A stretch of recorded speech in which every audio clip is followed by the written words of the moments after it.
Sa inyo mga kapatid, JDB uli ang inyong abang lingkod. Pag-usapan natin ngayon itong si Santiago ng NBI, yung retired justice. Okay. So, meron siyang mensahe diyan kina Maharlika at sa mga fake news peddlers. Ayan, kanina. Warning. Warning. Humanda siya. We will go after her. Patay ka ngayon, Maharlika. So, hindi ho porket si Maharlika ay nasa Amerika, malaya niyang magagawa yung ganyang gusto. Palagi hong may paraan ang batas. Yes, we know na nandun siya, nakabase siya sa Amerika. But then, dito pinapalabas yung kanyang mga fake news, yung mga trolls niya. So, she will be liable here. Yes, liable ho rito si Maharlika. Okay? Alam nyo, iba ho kasi yung iba kasi yung cyber libel. Bakit? So yung ordinary crimes, anong nangyayari doon kung saan isinagawa yung krimen. At ang cyber libel, under the Philippine law, ito po ay isang krimen. But not in the United States of America. Ang paninirampuri doon ay civil case lang. Okay? Pera-pera lang ang parusa. Pero, ang batas po, lalo itong batas na ito ho ay territorial. Ito. Ang sinasabi doon, kung saan nangyari ay ang krimen, kung saan nangyari yung krimen, halimbawa patayan, doon po ang asunto. Pero, ang pinag-uusapan po dito, at ang pinag-uusapan doon sa kung saan nangyari, yung pinangyarihan, ay ang epekto po kasi. Hindi po yung just mere location, hindi po yun. Kung hindi po yung saan nangyari yung epekto ng krimen. Okay? Ito pong libel, kumbaga, lumilipad po ang epekto nito. Pwedeng nandun sa Amerika, pero ang tatamaan nito nasa iba't ibang panig ng mundo. Ganun ho yan. Hindi yan katulad ng ibang krimen na kaso ng pagpatay, natural kung nasan yung pinatay mo, doon lang sa isang specific na lugar, di ba? Hindi ka naman pwedeng pumatay nang nandito ka, tapos tutumba mo si Maharlika na nasa California. Hindi naman mangyayari yun. Iba naman po ang cyber libel. Okay? Kaya sinasabi nito ni NBI Director Santiago na dito siya liable. Alright? Sa Philippines, ng inciting to sedition, cyber libel, bahala siya sa buhay niya. Tumigil siya, hindi siya nakakasiguro. Akala niya ligtas siya dahil nandun siya sa Amerika. Galit na, hindi lang ang NBI, ang taong bayan, galit na sa kanya. Tama ho, marami naman ang galit sa kanya. Mga DDS lang, yung 35 lang ang natutuwa sa kanya. Director, bukod kay Maharlika po, baka may papala kayo sa ibang vloggers na nagpapakanto. Yes, yung mga vloggers natin ay, naku, wag niyong gawing katuwaan. Naku, hindi ho katuwaan yung ginagawa ng iba ha. Malalaki ho ang ofera. Yung mga vloggers ngayon na biglang nagsidami, mga taga-kabilang parlor. Naku, yan ho mga na-operahan yan, pre, di ba? Parang sa atin sa BPO, na-operahan din tayo. Na-oferan. Yan. Hindi nila katuwaan yung yung mag-fake news. Hindi. Yun ay kanilang pinagkakahanap buhayan. Ito naman katuwaan lang no? Wag niyong gawing katuwaan yung ating social media na gumaganda na tayo, digital na tayo, bababuyin mo ang ating social media, ay hindi tama. Kaya yun, sinasabi ko lagi, meron tayong freedom of speech and of expression, but that is not absolute.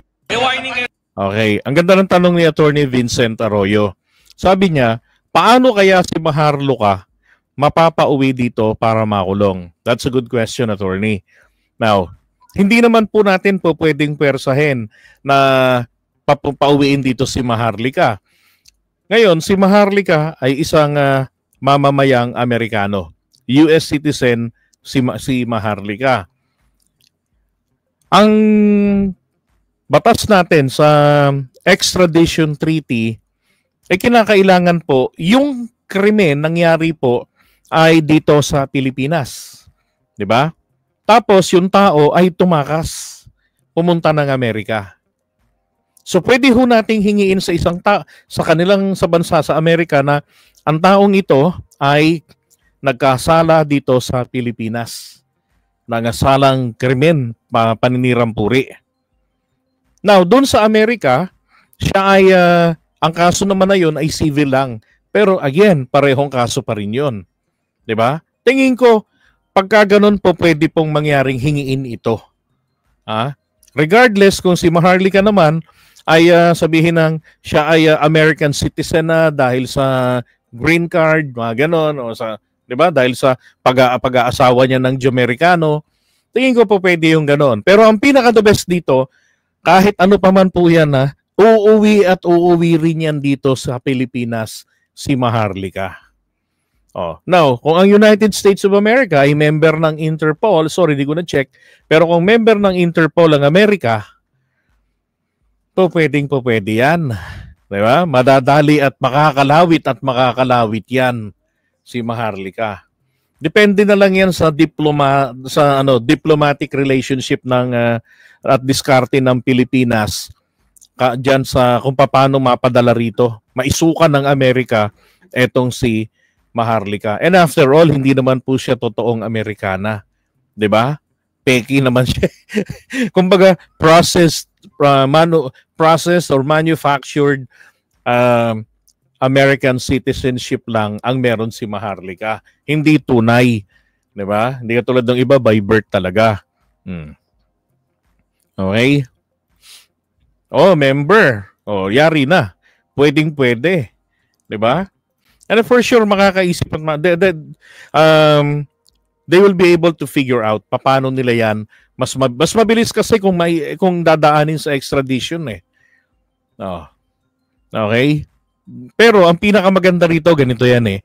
Sampahan ng kaso rito si Maharlika, multiple counts, isampa nila ng isampa. 'Di ba? Sampahan nila ng kaso rito. Kada katarantaduhang gawin ni Maharlika, kada labas ng video, sampahan nila ng kaso. Hindi po sa NBI lang. Kinakailangan sampahan ninyo sa korte mismo. Hindi yung doon lang sa NBI. Dahil ang NBI hindi naman makakapagdesisyon. Actually, ang NBI is just investigative body. Imbestiga lang sila and then bibigay nila yung recommendation nila sa Department of Justice, which is ito yung parang pinaka-piskal. Ngayon, ang gagawin ng DOJ, i-recommend nila na sige, itong mga kaso na ito na ganito karami ay isampa na ninyo laban sa babaeng ito. So ang pagsasampa ng kaso diyan, kahit saan nakatira yung mga taong naapektuhan, yung mga siniraan niya, pwede ho silang magsampa ro ng kaso. For example,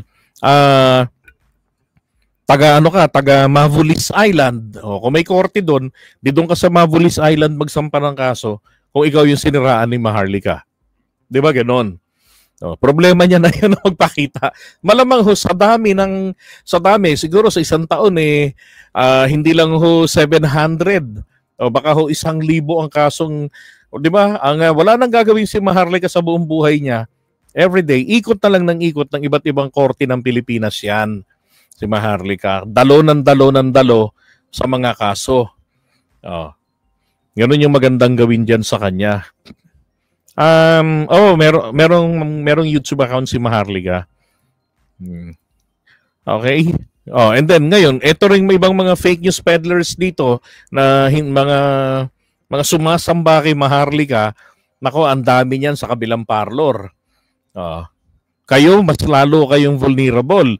Mag-iiyakan kayo ngayon. Sasabihin niyo na naman sa Korte Suprema, nagkakaroon na ng censorship. Tragis fake news na nga. 'Di ba? Napakadali lang namang ma-determine ng fake news. Napakadali lang naman itong distinguish what is fake news and what is freedom of speech. 'Di ba? Akala nila kasi ganun lagi masyado silang naging kampante. Kumbaga nagpakabobo na.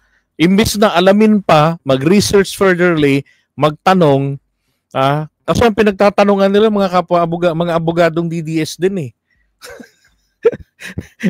yung iba doon mga fake news peddler din. O, paano yan? Di ba? Ay, nako. Sabi ni US citizen pero may diplomat ba siya? Anong diplomat? What do you mean by that? Yeah, we have extradition treaty with the United States. Pwede siyang habulin. Thanks, John Mirafuentes. Okay, so iwan na natin ito. Good luck na lang sa mga vloggers, mga narito sa Pilipinas na mga fake news peddlers. Ano ko sabi ko nga sa inyo, hindi naman po porket DDS fake news kaagad sila. Hindi naman ho. So, maging sa kampo ng mga BBM vloggers, marami rin naman po sa amin ang mga pumi-fake news. Okay? Marami rin naman. Alright, so iwan natin ito muna.